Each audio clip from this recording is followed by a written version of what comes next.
29 জন আমাদের থেকে 130 টাকা করে কথা কয়ে 150 টাকা করে নিছে। ব্যাংকের কার্ড বানাই দিব আর রুমের তালাচাবি করে নিয়ে দিব। আমার কাছে তারা রাস্তায় এই ভিডিওটা হচ্ছে আপনার আজকে থেকে 2-3 দিন আগের ভিডিও।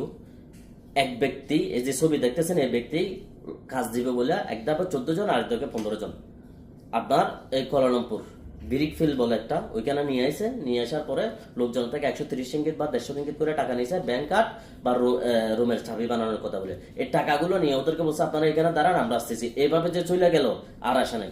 অনেক লোক দূর দূরান্ত থেকে আসছে মালয়েশিয়াতে, কুয়ালালামপুর। অনেকের আত্মীয় স্বজন আছে, অনেকের নাই, অনেকের রাস্তা রাস্তায় ঘুরতেছে। এই জন্য বলবো বাংলাদেশের প্রবাসী ভাই যারা আছেন, কাজের সন্তান নেবেন বা কাজ করতে অন্য কারো কাছে যাবেন, আপনি 100% শিওর না হলে যাবেন না। আর দ্বিতীয়ত, মালয়েশিয়াতে এমনও প্রতারণা চলতেছে, আপনারা 1-1.5 মাস 2 মাস কাজ করেছে, আপনার স্যালারি দেয় নাই, আপনি বাধ্য হয়ে এখান থেকে চলে গেছেন, আরেকজনের স্যালারি গুলো উঠে নিয়ে খাইয়ে বলতেছে। এগুলো কিন্তু বাংলাদেশের সাথে বাংলাদেশের এই প্রতারণার কাজগুলো করতেছে, বাইরের রাষ্ট্রের কেউ করতেছে না। এই জন্য বলবো মালয়েশিয়ার পরিস্থিতি ভয়াবহ, খুবই খারাপ। কাজকর্ম নয়, অনেকে অনেকভাবে প্রতারণার শিকার হইতেছেন, অনেকে আবার দেশেও চলে যেতেছেন। যারা কোডিং ভবিষ্যতে আসতে চাইতেছেন, তারা এই ভিডিওগুলো দেখে অন্তত পক্ষে কিছু হলে বুঝতে পারেন, কিছু হলে শিখবেন।